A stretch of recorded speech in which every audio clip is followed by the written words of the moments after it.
what you need to be doing to prepare for the new job. We'll get going real quick as soon as we Even can. if it doesn't, the thing I appreciate excites much more than what I was. I'm sure. Put a couple of maps out. Yeah. You can peruse at your leisure. But I need Exactly, one. and that's their business, the workers. When you just like an outline, you don't want all challenge, issue, and send it to me, and then I can start to. That's cool. It's exciting.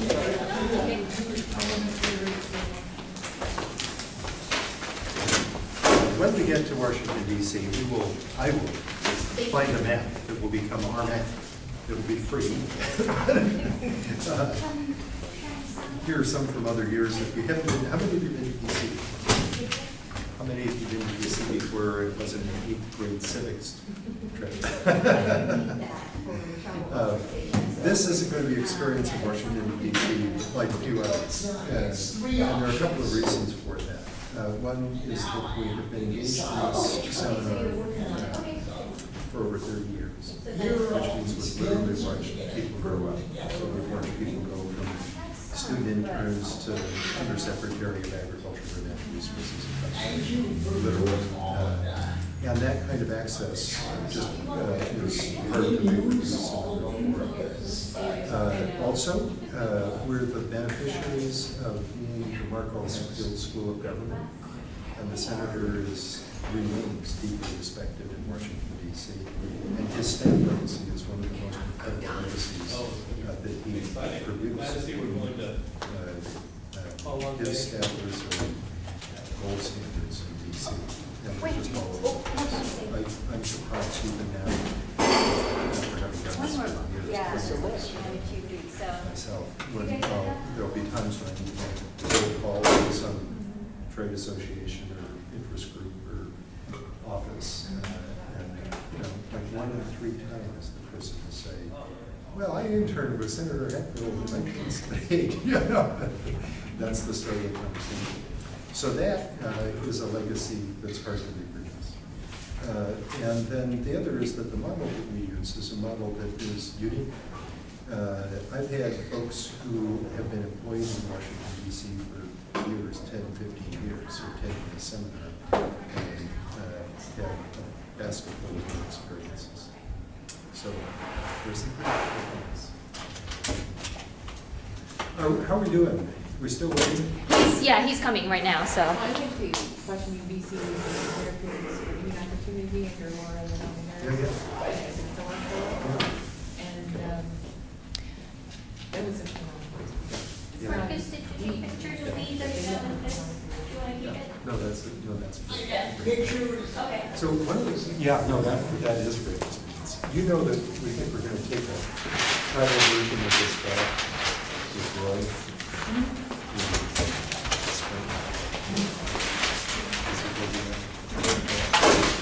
Great. So you all know each other? Paul's not here Paul is not going. He's going to Vietnam. Chris Geiger, he said he was going to be here, but he's not. So let's just start. What's that? and Kim. Yes. Yeah. So we're doing something. So this is just trying to get us set up. I've got a little agenda here. So we get through this, and I will be surprised. All of the, I'm going to hand out physical copies of this so that you can read and follow along. But this is all on the website as well. So if you get something that you don't like or you can't like, the course outline is on the website as well. Yep. Okay.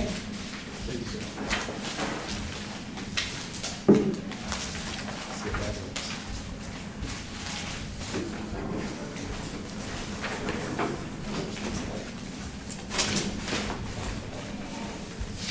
So, are you going to hang out here? Maybe. We have to wow you. Is that the deal? Yeah, I'm not my wife. Yeah, to wow your wife. So, can I help you?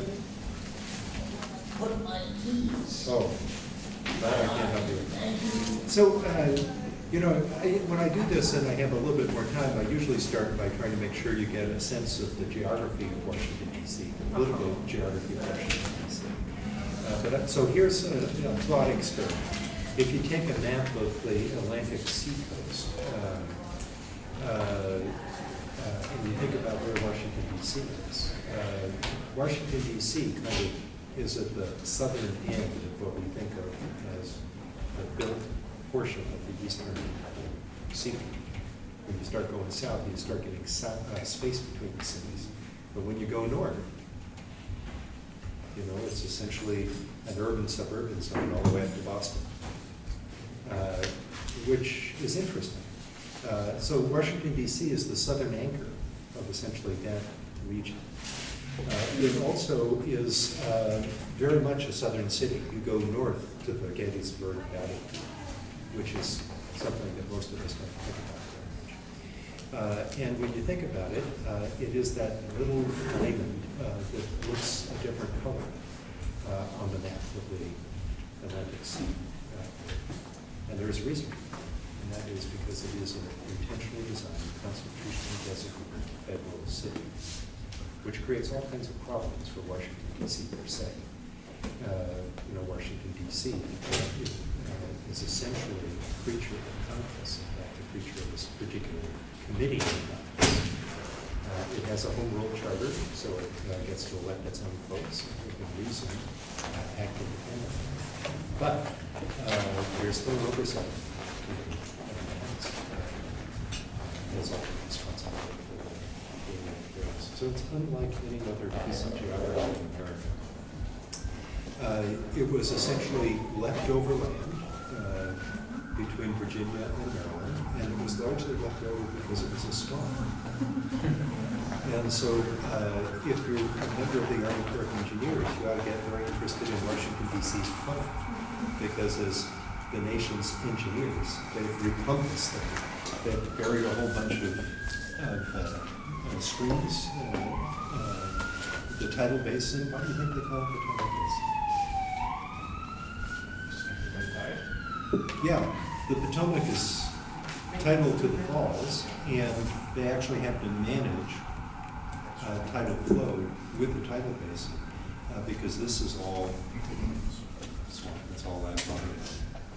There used to be a set of canals. George Washington decided that we were going to have canals, and so there were canals around here. And there's still a canal toll taker's house right there. And of course, there are canals that go up here. So Washington, D.C. is an interesting place. We think about Washington, D.C., it was originally designed as 10 square miles. We gave Virginia back to Virginia because we could never imagine needing it. Big mistake.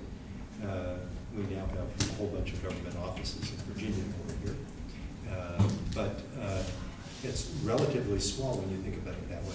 It's even smaller than when you think about the power corridor.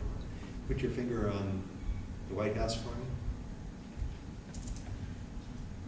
That's the Capitol.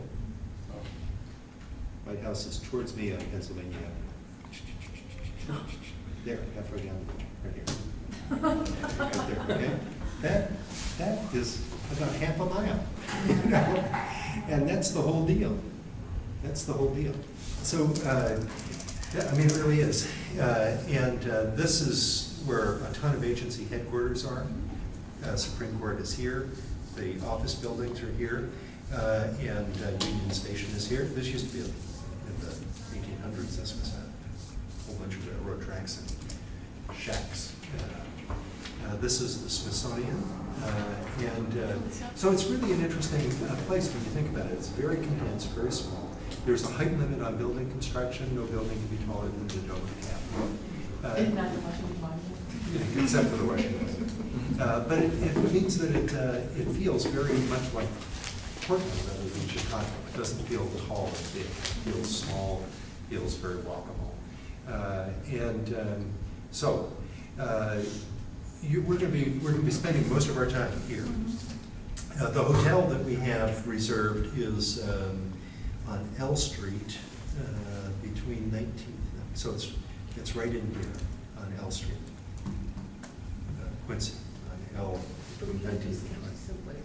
Well, that's the logic. In my mind, there's no reason to go to DC and stay in Arlington or Silver Springs. We want to be where, if you offer dinner, you're walking by the monuments at night. If there's a protest on the White House, we want to be able to go be a part of it, you know, find out what's going on. So we're right here, which is a great location. I like to tell people that we stay at hotels of fading elegance. So not $400 a night, you know, about $160 a night. So we're almost always over on this side of things. That's where we can find those kinds of hotels. But it's a very nice location in that we can get access to both the red line and the blue line, and those two get us to about every place we need to go. So one of the lessons is, regardless how you get in, Yachi's collecting your tickets. I think they'll go into Reagan National, which is right here. You can take a blue line. My recommendation is that if you're all going on knots, you collect some cabs and go. It's easier. It's only about $20 or something like that. You can share it with a couple of people. Whether you bring 7 suitcases or not. It'll only be $10 or something like that. But you can take the blue line all the way up to the airport, and it'll come in right here. But anyway, so this is a great point of access. DuPont Circle is right here. DuPont Circle is a whole collection of stuff. That's where Secretary of State Hillary Clinton likes to have her drinks after work. State Department is down here. There's a bunch of interiors down here. Office of Personnel Management is down here, and something like that. We'll be here, and we'll spend our time here. We asked that we start the day on Sunday morning. Let's see, anything else? So you don't rent cars. Almost all of our stuff will be done by Metro. As soon as you have an occasion, buy a week Metro pass. That's my recommendation. You can buy them on a daily basis or a fixed sum amount, but a week-long pass. You may not quite use it up, but you'll get real close, and if you it also means that you won't run out of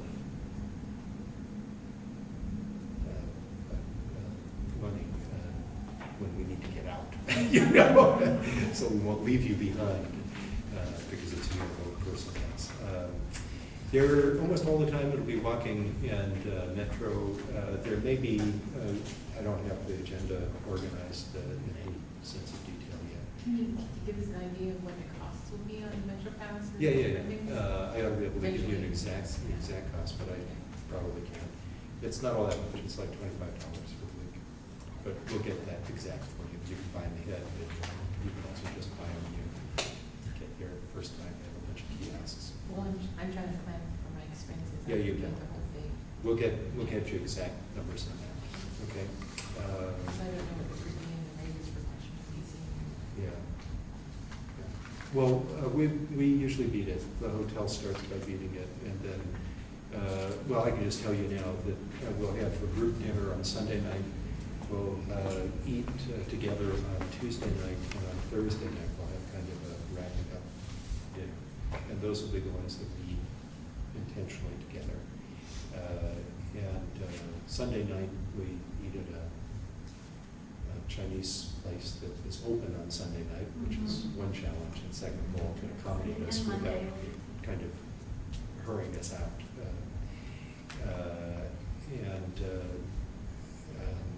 We pay a premium for Chinese food because we don't pay rent for the room. We pay for our guests. So, but we'll get the exact amounts of those with a couple of dollars. And Tuesday night, it's usually a place up on Capitol Hill, and it's usually, my preference is some kind of relaxed, easy to eat place, like a pub. My favorite one is under reconstruction, so it's not quite clear whether or not they'll be able to host us or not. And Thursday night will probably be a step up. It'll be someplace where we can be together and review the week. Other kinds of things, professional dress, comfortable shoes. I asked folks from last year what piece of advice I needed to make sure I gave you. They said comfortable shoes. I said, well, I told you guys that. I said, you didn't stress it enough. Comfortable shoes. If you need new shoes, buy them now so that they're well worn by the time we get there, because we walk. And it's for most of us, that's not how we spend our day.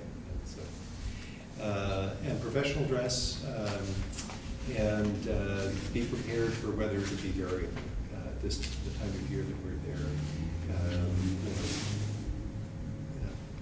Maybe 4 out of 10 times we have snow, but also a couple of times out of 10 we have 65-degree weathers and it feels hot and humid. And so we're Northwesterners, we know how to do layers, and so kind of think about that, be prepared for that. When you say professional dress, are you thinking of like suits? Suits and ties or business casual? More than business casual. Think about this as kind of interview dress. If you hang out with members of Congress, take a look at their staff. That's a measure of, so, you know, we don't. Like Janelle? No, you don't have to buy an Armani, you know, but I always check to make sure that my collar stays are in my shirts. And I, you know, dust off things before I go. And even polish my shoes sometimes. So it is. That's, depending on the time that we're there, Congress may or may not be engaged in work, may or may not be running sessions. And if they're not, that's better for us. There's always enough members so we get a feeling for that. But if there's business that they're engaged in, then Washington, D.C. sticks like Velcro to members of Congress. So for people that we want to talk to, they're harder to catch. They're still as willing as ever, but they have some other priorities in their lives. So, but whatever it is, it'll be a great experience. But professional dress, I mean, does that make sense? We meet with different people all the time, so they don't know whether we're wearing the same thing. So if you only have one tie, that's okay. You know, you just have to convince the rest of the people in the cohort that that's cool. But you know, we don't have repeats during the week, so they all think that you're doing just fine. Accessorize. Let's see. In the packet that looks like this, there's some links. We'll send this to you electronically so that they'll be hot. The ones that I want to call your attention to right now are the ones on the bottom. The ones here that have to do with the Washington Times and Post and Congressional Quarterly. The point is that from now until the time that we go to Washington, D.C., you should become hypersensitive to what's going on in D.C. And that means more than watching both Fox and MSNBC. It actually means reading what it is folks in Washington, D.C. are paying attention to. So the Times and the Post, Congressional Quarterly is fine, but other kinds of things. You can drop onto the agendas for substantive committees, you can drop onto the congressional agenda, you can look at the Supreme Court agenda. But just track what's going on in D.C. And it's not hard to do.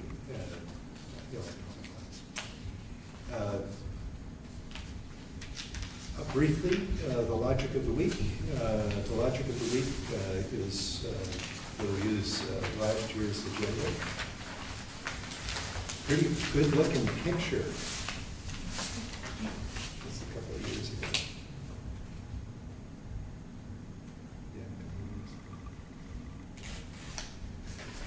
Very skippy. Okay, so the logic of the week is that is essentially a linear policy process model.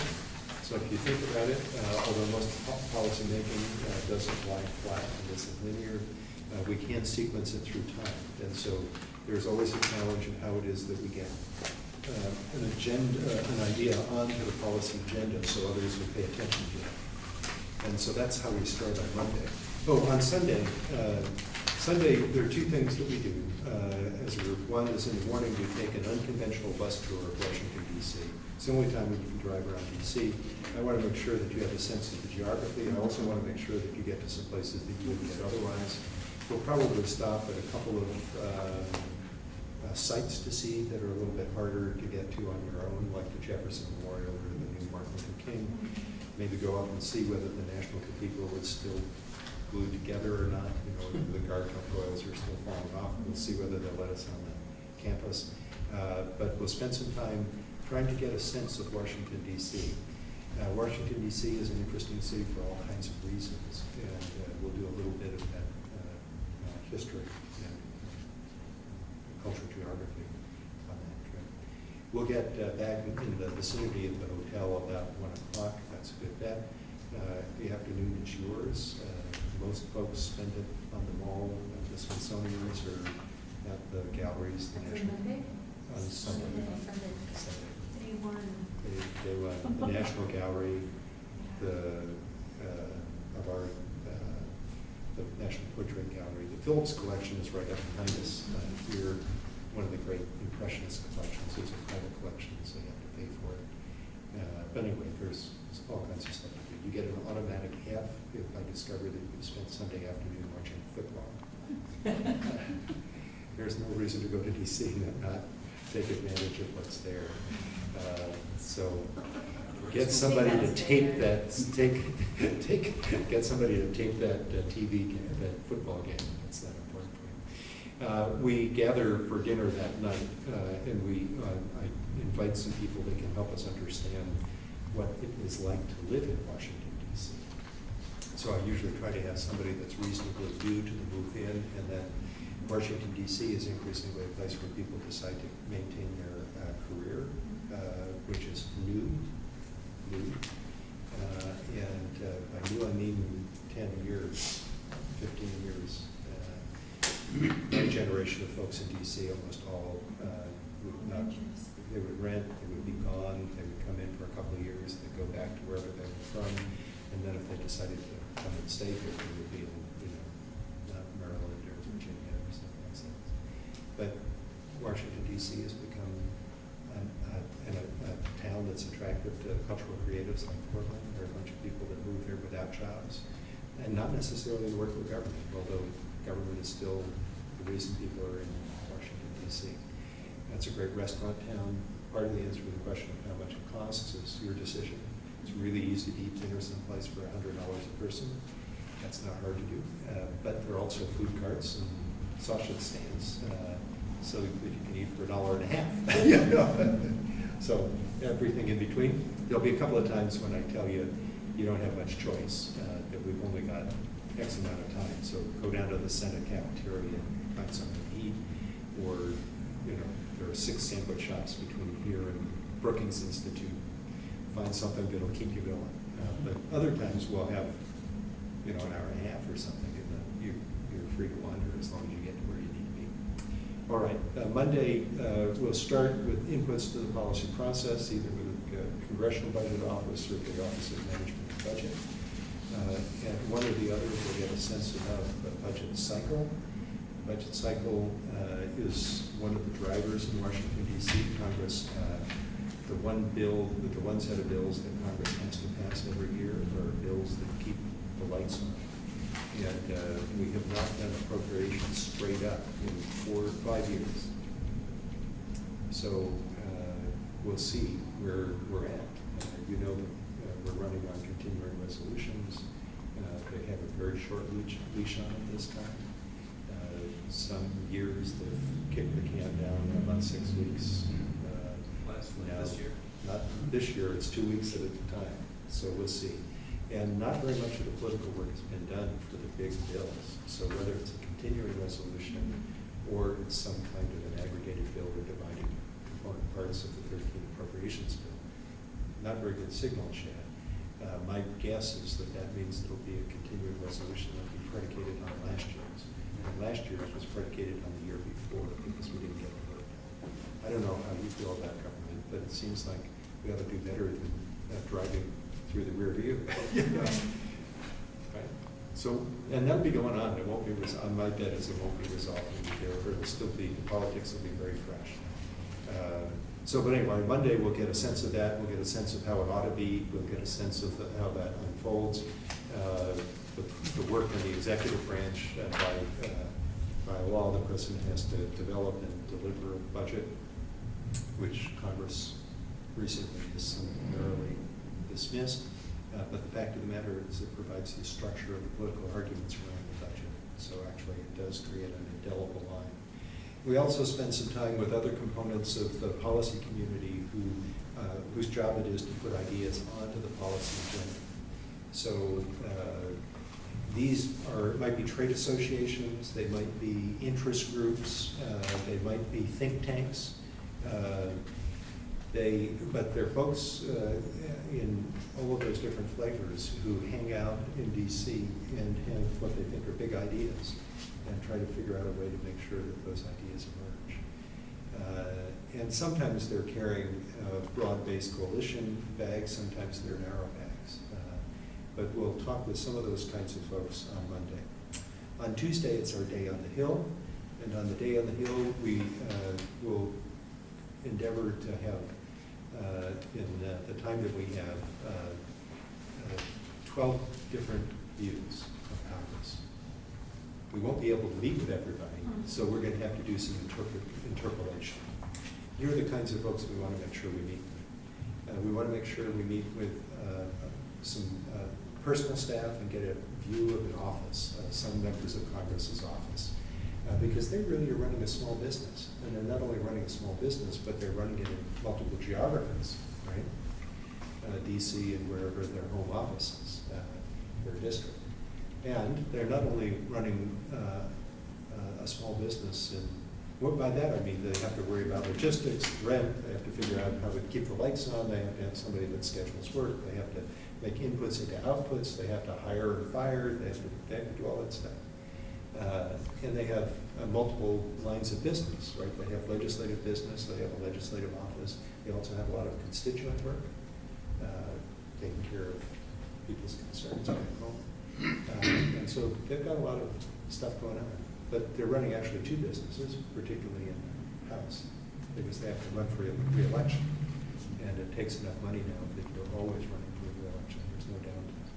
So they're not running one business, they're running two businesses. They're supposed to be separate, although they both have the same overall purpose. So we want to talk with somebody in the personal office.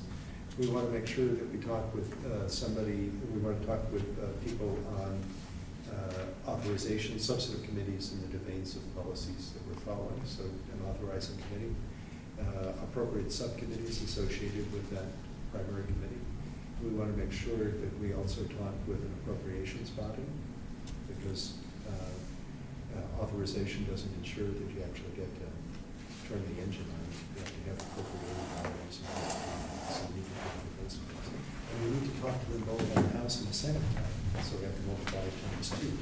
And then in the best of all worlds, we would have an opportunity to talk with both the majority and the minority in both chambers. So we have to multiply it by 4. And what I can tell you is that on one day on the Hill, there's no way we can get that done. Yeah. So we'll be judicious in the appointments that we make. I can tell you that the members of the delegation, the members of the Northwest delegation love us. They bend over backwards to make themselves available. My preference is that we talk with staff, senior staff. That's the biggest bang for the buck. Almost always we end up with an opportunity to meet with some member, and so we get to have that experience of the wind being pushed towards us as the member comes in. Chaotic set of activity that goes on as everybody tries to make sure that the member is well attended.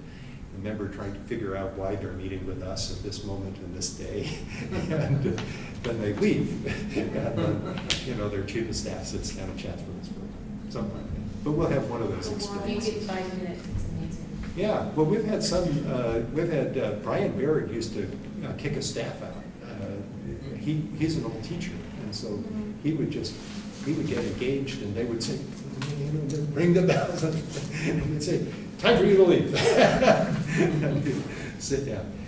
But you're right, more often it's 5 minutes, and it's, Ron Wyden knowing that we're there, and then he sticks his head in and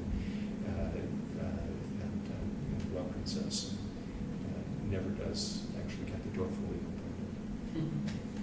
Trots off, that's one. But anyway, so we'll have some balance of those things, okay? And what it is and how it is, I don't know. We start off the day with one of the congressional agencies, either Congressional Research Service or Congressional Budget Office, and the reason for that is the House and the Senate actually don't kind of get started. They start late and work late. But it's really hard to find somebody that says, yes, I will meet you at 9 o'clock. Or 10 o'clock, yes, 9 o'clock. On the other hand, their agencies, the bureaucracies that work for Congress, they start at 8. And so we'll often meet with, and it's quite likely we'll meet with Ross Gordon. I think Russ is retiring in January, so we'll meet with him so he can say sayonara. But anyway, that's policy making. On Wednesday is the policy implementation day. This is a day in which we'll meet with an agency that has responsibility for implementing some suite of the things that we're focused on, so interior, agriculture, natural resources, service, RCS, one of the agencies like that. And then the kinds of folks in the policy community that pay attention to implementation. You've all had the policy class, you've hung out, I know who you've hung out with, and they have, I'm sure, made the indelible point that just because legislation is complete at any level of government, it doesn't mean that you actually have a program document, right? We have to do rulemaking, we have to set policies in place, we have to do the institutional work to make sure. So all of that is lots of room for slippage, and so the agencies are in their implementation will always have an army of people that are attending to them in those processes. So they're interest groups whose job it is to track what's going on. And some of them are substantively related, like the Wilderness Society, worrying about Forest Service wilderness activity. Some of them, though, are more broad-based. The taxpayers for common sense, wondering whether or not we're getting a good deal on the dollar. So some mix of those kinds of groups. Thursday is the accountability day and evaluation day. And that's a day where we talk to folks like the General Accountability Office and then other watchdog organizations. And of course, trade associations, interest groups, all of those different kinds of groups sometimes function in multiple places in the policy process. So part of our task will be to find them. We'll also make sure that we meet with some associations of governments.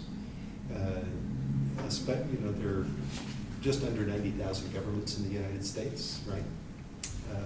And many of them have representation in Washington, D.C. So, for instance, there actually is an association of state foresters that represents state foresters in Washington, D.C. That's kind of interesting. There is an association of states attorneys general. That's kind of interesting. And they have an office in Washington, D.C. Why would they have an office in Washington, D.C.? We might want to figure that out. National Association of Counties, et cetera. But there's also, there's a trade association for sewage agencies. Yeah. So some mix of those we'll find as well. Okay. And then the other thing is that depending on what we're working on, there may be, a big head that we need to meet with, somebody who's a real important thought leader. Let's say that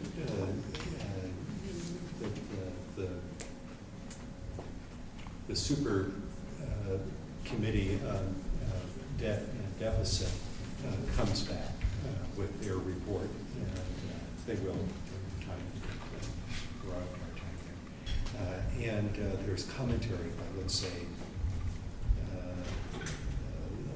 somebody who's been through this process multiple times, a Tom Daschle or something like it may be that we have an opportunity to meet with somebody like that, and if we do, we'll take advantage of it wherever they are. Last year, on this, this is last year's, and last year we had the opportunity to meet with Alice Rivlin on Wednesday afternoon. Do you know who Alice Rivlin is?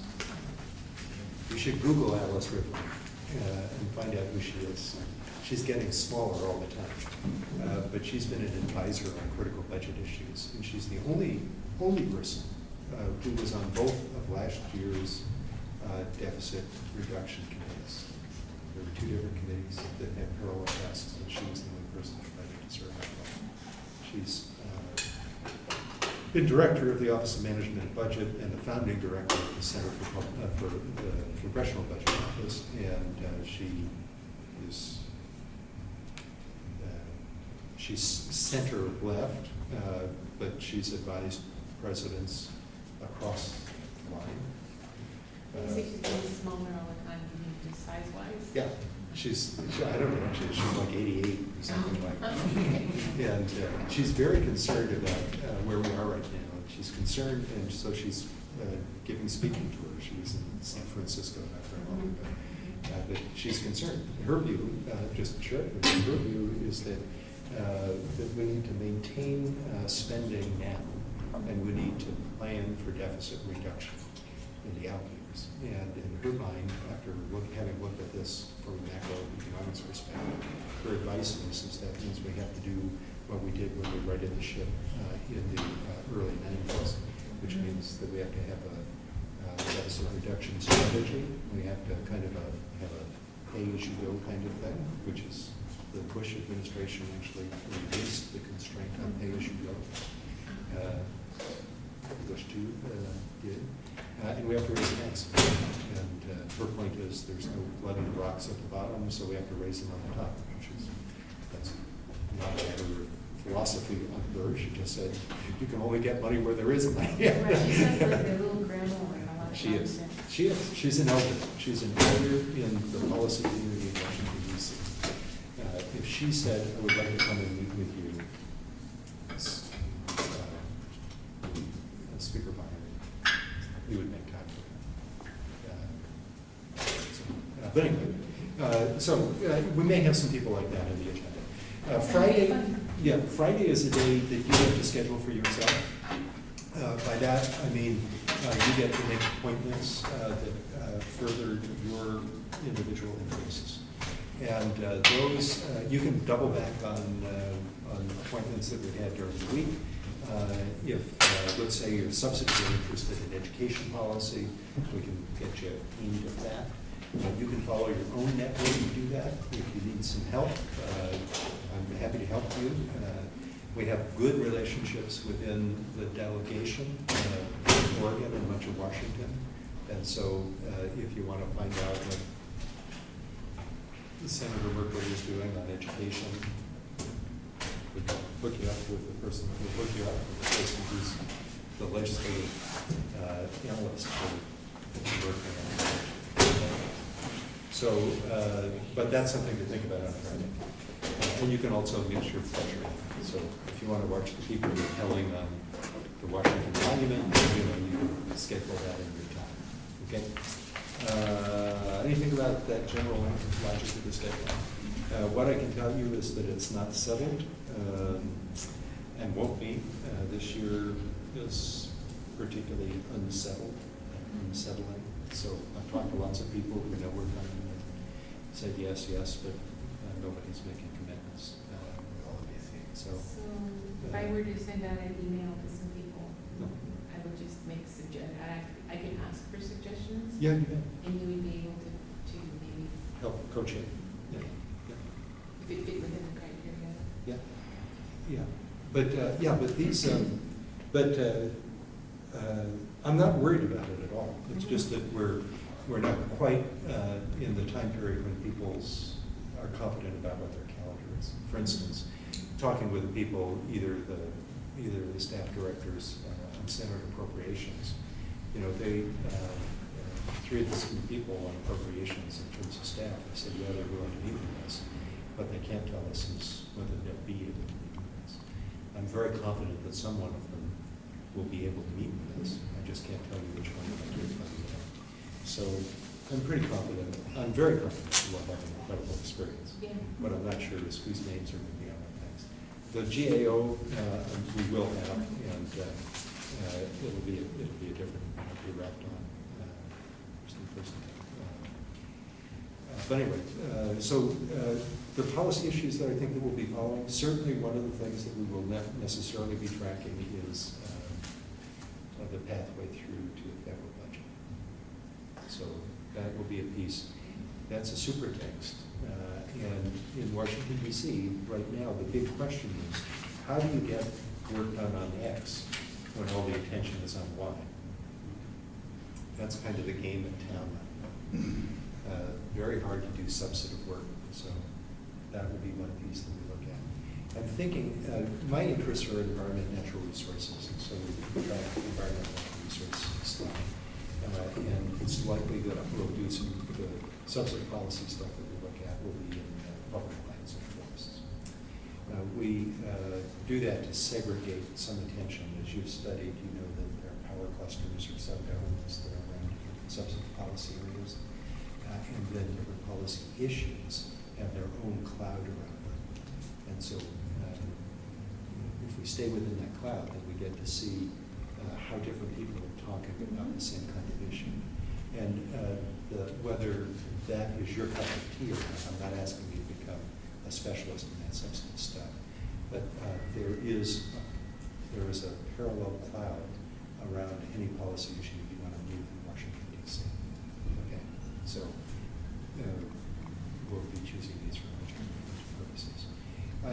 Certainly, because it was just put back on the calendar by Ron Wyden and Greg Walden, we'll take a look at county payments, because this is always a place where we get to see hot stuff, and it kind of runs the gamut of interests in federalism, and it also is a real interesting mix in terms of segments of society, because it has both education and purpose, rural counties. So, and there's going to have to be some magic. As I said, it looks like there's going to be bundled appropriations measure, whatever it is, and there's a parking lot of legislation that's waiting to see if they can attach it to whatever it is that does move. And so payments to counties is back in that mix. It was in the president's budget with no allocated dollars, but it was there. And so there's a place for it. Mr. Wyden and Mr. Walden think that they have a pathway through the money. And so maybe it can get done. We'll find out what the politics are that surrounds that. The politics in that are the politics of Western lands. And again, every policy issue has its own political landscape. We have to be sensitive to what that is. So what's selling in Middle America, what's selling in the West, what's selling on the East Coast, what's selling in the North, what's selling in the South, all of that stuff helps you understand how likely it is that Mr. Wyden and Mr. Walden will be able to pin the tail on the donkey. So we'll see. So that probably will be one. There are a couple of pieces of substantive legislation that are interesting, but I'm not quite sure whether they're actually going to be moving sufficiently for us to be able to track them. That are in the same general ballpark. One of them is a package of different bills and legislative concepts that have been put forward around the Western Oregon Plan revision. This is the BLM management of forests, and this has been a hot political potato, and there's all kinds of background story to it. But we've failed 3 times in 20 years to create a pathway through that. And there's a legislative vehicle that Peter DeFazio's put forward that would segregate parts of the land base. Part of it would become essentially biological reserves. Part of it would become essentially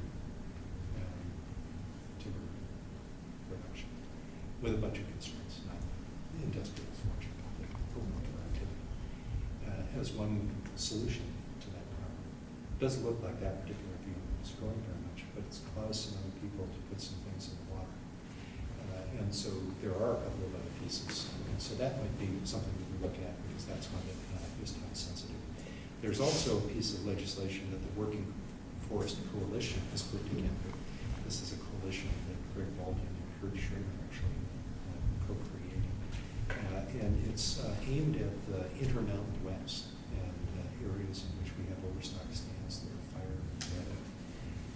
And the idea is to link up the reduction of those fuels with infrastructure, particularly in the Intermountain West and the East Side. So it's actually a jobs bill.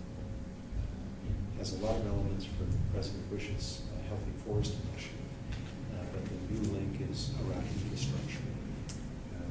Housing market is low.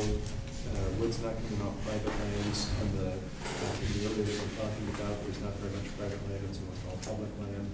The infrastructure has been declining. That is, operators, loggers, people who actually can make crooked rivers straight and straight rivers crooked, all that kind of stuff. And so one of the questions is, can we keep them in business or not? So there's a couple of pieces that are moving that way. So we'll see where those are. Those have the kind of attachment that are likely to be, that we can follow through the cloud. Think tanks, interest groups, agencies. So anyway, what I will promise you is that as I settle on those, we'll open a space on the web that provides some background material. Again, the goal here is not to make you an expert, but make you willing. So I'll be selective in the things I post, but there'll be some things there. And it won't be onerous, and it's the kind of stuff that even trickies we can scope. Okay? How often should we check, or is this? We'll post you, yeah, we'll give you a signal when stuff is coming. What I'll do is I'll assemble some information on each of these posted in the bundle, and then there might be some others as things get closer. There seems to be something in the air when we choose one of these topics. It seems to show up above the fold in our voting. I'm working with a group, the Executive Seminar Program, where we do 3 live case studies. A year and a half ago, we decided we were going to look at wolf management at work. We're going the week after next. And like somebody turned on the alarm. Wolf story is now, every third day there's a new piece in it. I told my press, maybe we shouldn't have chosen that case, it would have moved to the background. I'm sure that it was our selecting that case that caused it to move to the front page. Don't you think? Yeah, of course, if you pay attention to quantum. Yeah. But anyway, so we'll see how that unfolds. But anyway, that's the deal there. On the agenda, in terms of the course content, the objective study is the legislative process, so it's not the substantive policy itself. And one of the things that is worth thinking about is the shifting roles that are played by the institutions of government. I listed here as executive reach. If not very much is happening in Congress, then one of the things that we've seen over the last couple of presidencies, really from Bush 1, but more so in the Clinton administration, and then even more so in the Bush administration, and it's carried forward in the Obama administration, is an attempt to essentially create policy in the executive branch. And sometimes that's coercive, and sometimes that is actually very collaborative. But for instance, all the work that's being done in biomass doesn't have, biomass energy doesn't have legislation that supports it. It's essentially existing authority that agencies have decided to assemble and move forward together. So this question of executive reach, if you've taken very much from Professor Cooper, then you understand about what that looks like, at least in the Bush years. Election year consequences. It's hard to believe that, usually Congress has this ebb and flow. You have an election cycle and then a non-election cycle. in the 2 sessions in each Congress. Not the case. We've been running on electoral politics essentially the way that Obama was elected. I think that Obama is a particular kind of candidate that actually created that set of circumstances. I think the amount of money that it takes to run election campaigns means that you can't not be in an election cycle mode. You have to stay in that mode if you're serious as a candidate at every office, at every level. Because he's green too? Hmm? Is it because he's new? New. I think part of it's new, part of it because nobody thought that it would happen, part of it's because he's black, part of it's because there's all kinds of stuff that are folded into it. Because he's a scholar? Because he's a scholar, because he's part of the next generation, and there are a whole bunch of people that thought that they should get a bite of the apple before the next generation did. You know, my generation doesn't feel like we're done governing, you know, so turning it over to these, 40-something whippersnappers, we aren't quite sure. He's 50 now. I know, he's just turned 50. But these young whippersnappers, we aren't quite sure that they should have their chance, because we're not done. So I think there are all kinds of things. There's all kinds of stuff going on. The last cycle was the first time that that there was a serious attempt by either party to put women in the White House. And there was a sense of lost opportunity, and so there's been motion in the electoral process essentially since the last election cycle with those ambitions in mind. And so I think there are all kinds of reasons that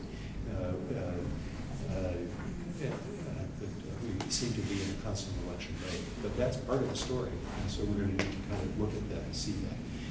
And then one of the things that we need to pay attention to is that there's this huge demographic change that's going on. Part of it's administratively, but part of it's also, well, think about it. The Senator Hatfield's generation is walking off stage, willingly or unwillingly. Senator Byrd, unwilling, but has walked off stage finally. Mr. Inouye, comes to work every day. And so, what is that looking like at that level? We're seeing a number of people who have decided they just don't have the stomach for another election. Right, left, R's and D's, new veterans. So there's a churning that's going on there. And also, one of the things, as I said earlier, is Washington, D.C. has become a place where people are willing to stay. And so it used to be that there was, most of the people in Washington, D.C., the average tenure there was, about 2.5 years, which means people were always coming and going. Now there are people who want to stay. They find their true love. They decide they're going to set up housekeeping, raise kids. That's a different orientation towards life in Washington, D.C. and career pathways through things like Senate staff, commuting, just all kinds of things.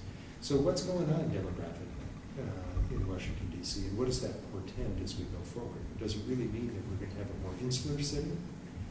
I mean, members of Congress stay in D.C. Senator Hatfield was the rare exception that came home.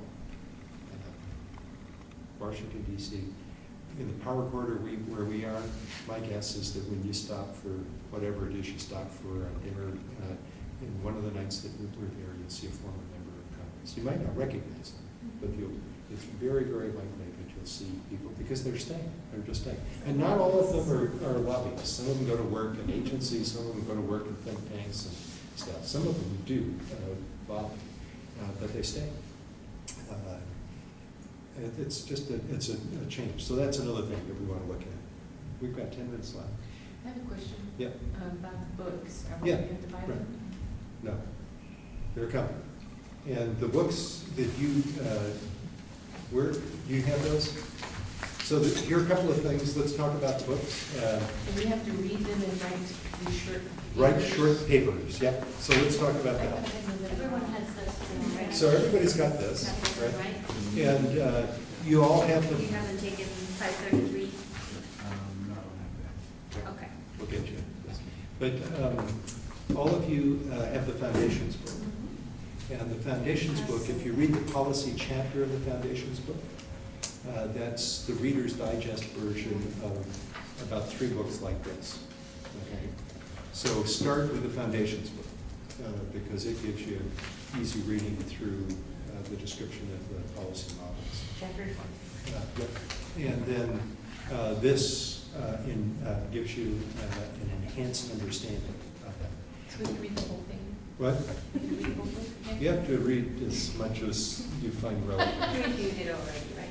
Yeah, You've read if it. if you've got that all in your head, then don't. But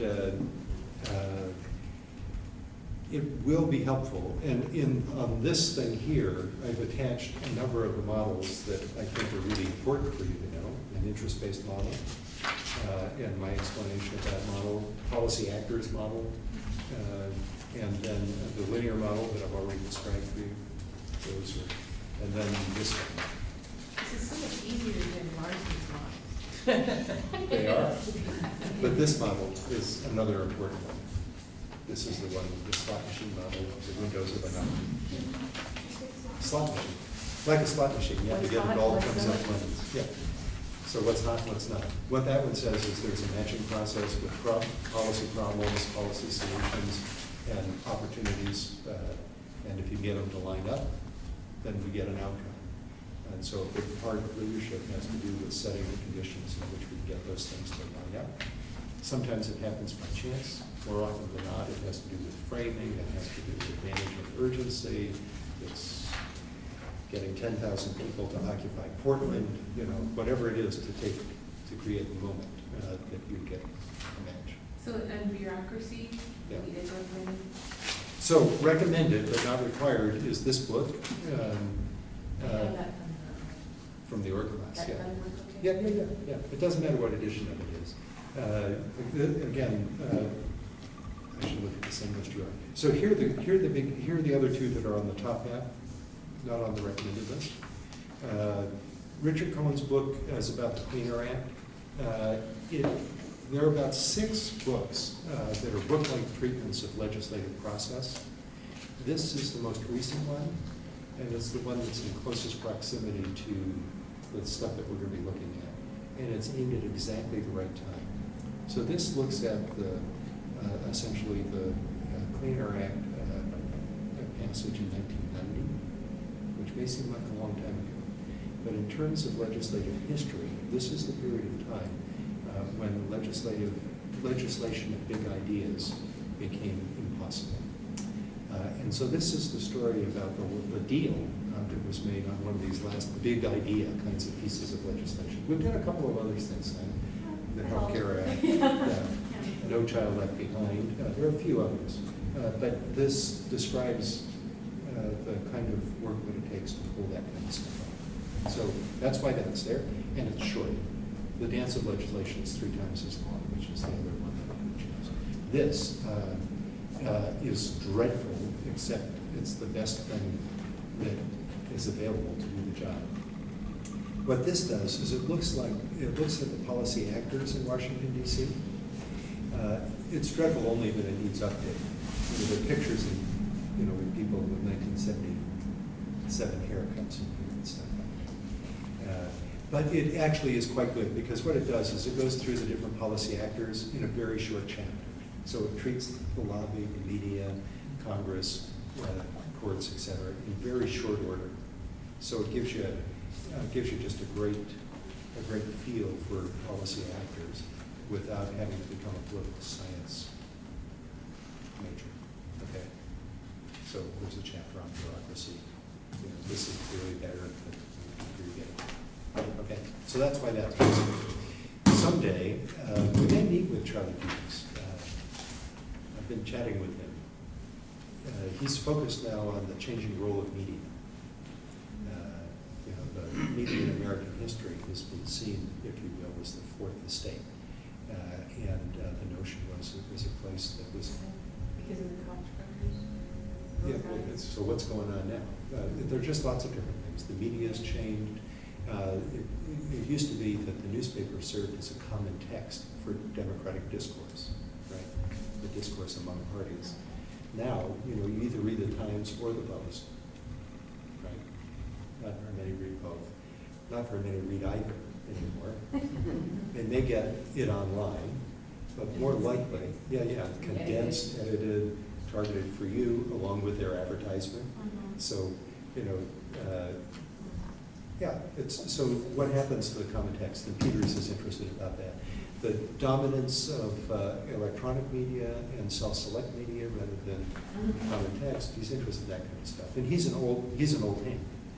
So he's been there from the heyday, the high day of Walter Cronkite and Pentagon Papers and stuff like that to where we are now. We need to get him together with Mark Trout.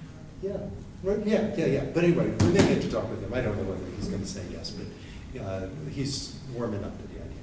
So that's why that one's here, because it gives you this. And I asked him, why don't you update this? And he said, well, I did it 6 times or 5 times or whatever it is. I'm done with that. But somebody needs to do that. So we were chatting. Anyway. The other thing that I recommend is that you get a hold of a text, a general American government text, and it doesn't actually matter which edition and which era. What I want you to pay attention to, if you when you get a hold of one of these, is, and you can borrow them. You actually can come and get them off my bookshelf, and you can borrow them, look around. They're in the library. You can get them at Powell's. You get them online for $1.50 and $3 shipping charge. But what I want you to pay attention to is the section on the institutions of government. Every one of these basic American government books will have a section. They may not name it institutions of government, but there will be a section on the institutions of government. And what do I mean by the institutions of government? I mean Congress, the presidency, the bureaucracy, the courts. There'll be a section on that, and I want you to read that, okay? So that's the Reader's Digest way to make sure that you get yourself up to speed for what it is we're going to see and experience. I just want you to know that there are scholars that spend all of their life on each of these different domains, and so, this is the book-like treatment of the policy actors model that Bierkman summarizes and that I digest. Okay. So there's a lot of stuff behind the summaries. So the learning model is a discovery learning model. So the idea is that you do a little bit of work ahead of time, and I guarantee you that by Monday night you're going to wish that you could rewrite those papers because of all the things that you know now. But the whole point is to do that ahead of time. The write-ahead papers do you no good if you're writing them on Thursday night when we're there. Okay, so whatever it is that you're going to do before you get to DC, because it's really important for you to have your synapses, armed so that ideas have a place to attach. We are going to be in an overwhelming environment that is just so data-rich, so information-rich, that you can't possibly assemble it if you don't have some preparation. So the probes that I give you in these short papers, and I ask that you write on 4 of them, 2 to 4 pages, is really to set you up to think about some of these things, okay? I will collect them, I will read through them, I'll check them off. I'm not going to spend a lot of time working on them because they will be transferred. You can help me, you can email them. You can It might watch be them. best to post it on D2L and Yeah. give you access so you don't Yep. lose your paper, so. Yeah, she'll make it work. Okay, and then afterwards, there's a reflective paper due. So it's a discovery model. One of the things that I recommend, I don't require it, but for your vacation, I recommend a journal. And I recommend that you think about the journal in a couple of ways. One is what it is you hear. Okay, because I guarantee you by the 4 o'clock in the afternoon, what you heard at 9 o'clock will not be retrievable. And as important, you want to also keep track of your insights, the meaning, the questions that you derive from what it is that you heard. So what I usually do is I either use a steno pad or a legal pad, or I draw a line down the page, about 1/3, 2/3. And on the right-hand side, the 2/3 side, I keep a running account of what it is I'm hearing from whom. And then on the left-hand side, I keep a series of notes to myself. And the note might be, well, that's not what we heard at the Wilderness Society. I better check out what really is going on there. Or it might be, when we talk to the undersecretary, let's ask about da-dum-da-dum-da-dum. Now, for me, it's that kind of forward-looking that allows us to be aggressive in our experience. Now, we, as co-learners, actually are going to produce this experience. The experience will be as a result of your interaction with this rich environment that we're in. So you want to be active and aggressive in asking your questions. You want to be thoughtful about them. Think twice before you ask the question, but be sure that you do ask the question. Listen to what others are saying. If they've asked a question that gets you 95% of the way, then move down to question B on your list. Okay.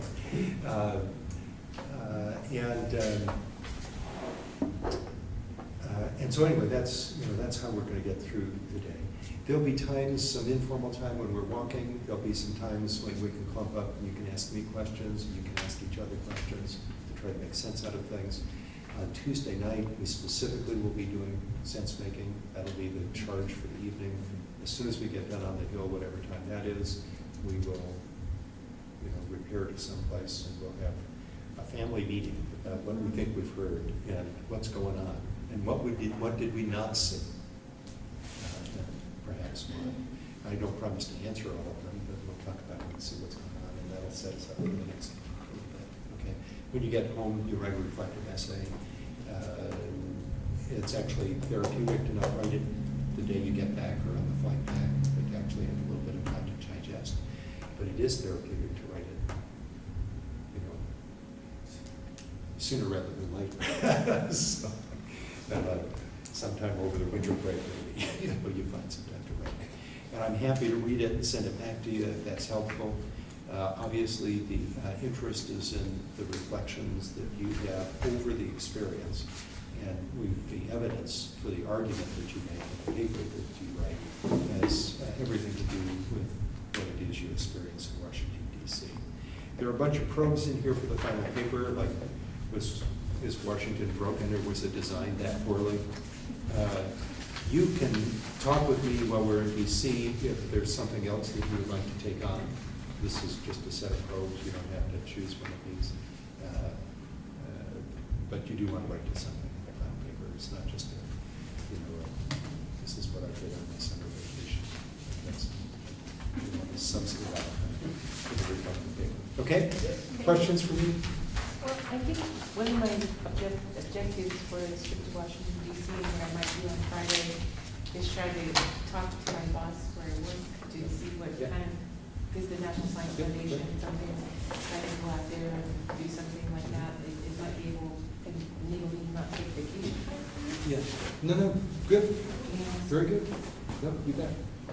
Very often we've had people with success doing that, and that's a good idea. That's a good way to do it. So go to your home agency or go to, remember the intergovernmental relations model, that there's a vertical access around sensitive areas. So people in housing, whether you work at the local level or you work at the state level or the federal level, there is, a cloud of policy actors that are assembled along that vertical picket. So even if you work, for local fire departments, there is a pathway through emergency management that is resident in Washington, D.C. So that's something to think about in terms of that nature. There's the rest of it. Okay. The wonders at the bottom of the city, at the bottom of the list, just remember that we're going to Washington, D.C., and so you want to think about it in terms of squeezing everything you can out of it. It's a southern city, I told you that. It's an intentionally planned city. It's a monumental city. It was designed as a seat of government. It's a civil service city. Most of the people work there, and everybody knows what everybody else makes.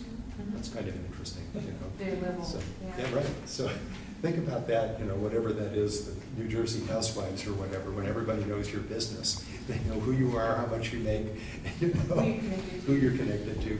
That's Washington DC. It's kind of a fishbowl when you operate. It's a black city. It's the first majority black city in America. It still is black city. It's a great black city, actually. One industry town, not so true anymore, but still everything drives off of government. And it is increasingly an international city. In America, most folks that come to do business in America go to New York City and then they come to Washington DC, or they come to Washington DC and then go to New York City. The International Monetary Fund, a whole series of international NGOs are located in Washington DC. It's increasingly a place of international importance, and it now feels that way. And the neighborhood that we're living in is actually quite near the World Bank and the International Monetary Fund. And so we see a fair amount of international activity in our neighborhood. Okay? So that's what that bottom is. Last charge, because it's time for us to go, is spend some of the time. I know you have all kinds of free time and you have free reading to do, right? But every so often I know that you and your partner turn on a movie or something like that to decompress. Think about looking at some that have a DC context. And they can be serious or light, you know, they can be Pelican Brief, or they can be, you know, American President or Dave.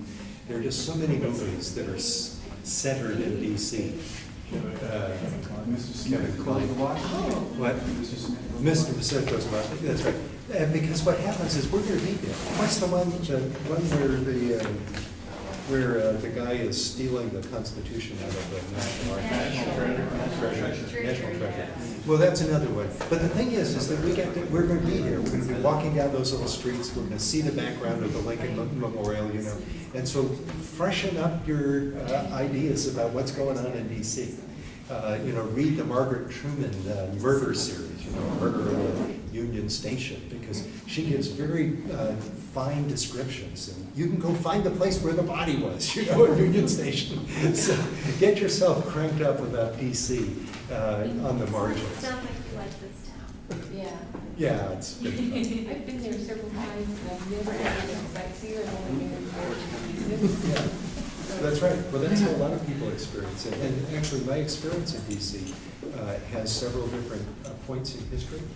And so there was a period of time when all I knew how to do was find a place to park near the Smithsonian American History Museum, because I was doing history stuff. And literally, and I knew how to get from the train station. It was really nasty. The Union Station, which is beautiful now, was boarded up. There was a false ceiling. You walked through plywood tunnels to get to the trains. Didn't connect to the metro. There was a space there. It was awful. Scary, awful. I mean, risky, physically risky, scary, awful. But I knew how to get from there down over there. Then there was a period of time when I was mostly working on natural resource legislation. And so I knew how to do the lobby circuit. And then I worked internationally for a while. I spent all my time in Arlington. I never did get into DC. You know, it was the oddest thing. I was in DC, you know, weeks at a time, and I would never get across the river because Arlington is where all the NGOs are stacked up. So lots of different things to think about in Washington, D.C. We'll have a blast. If you have concerns or questions, contact me, Yachi, or logistics. Yeah. Logistic question just about getting from the airport down, is that, are we just taking care of that ourselves and you think that? It will be, we'll guide you to where to get the cab or the metro, so it's on your own. Metro's really easy. You'll get on the Yeah. same flight and get there, but we can't arrange a That's- taxi, but you that's can fine. do a carpool or, you know, share cabs and then go to the hotel together. We need to get a little, we need to find out what the week-long metro costs now. Yeah, And, you know, we just need to Yeah. find it. sure, And then we online. need to figure out, as soon as we figure out, we need to know what those costs. Yeah. And we'll get that out. Yeah. Yeah, we'll work with Are there other? Yes, there's a group from the regular master's program that are going, that's about equal size, and then there are a couple of other ones that are joining. So my guess is it'll be about 20. There'll be another person with me, And, you know, one of the things, I did say this, but let me say it again. One of the things that makes this experience unique is that we go into their places of business. And so that means there's always a little bit of transaction cost in the entry and the exit. But it really means that, you know, we are in, you know, we will be in one of the appropriations chambers. You know, maybe in the ceremonial office in the Senate wing of the Capitol. Maybe just the appropriations chamber in the Dirksen building. Still way cool. But, you know, it's likely that we'll have a meeting like in Senator Wyden's conference room. Maybe not, maybe it'll just be in the library of the Senate Energy and Natural Resources. But we'll be in their places. And that is pretty cool. You want to save them? Okay. Okay.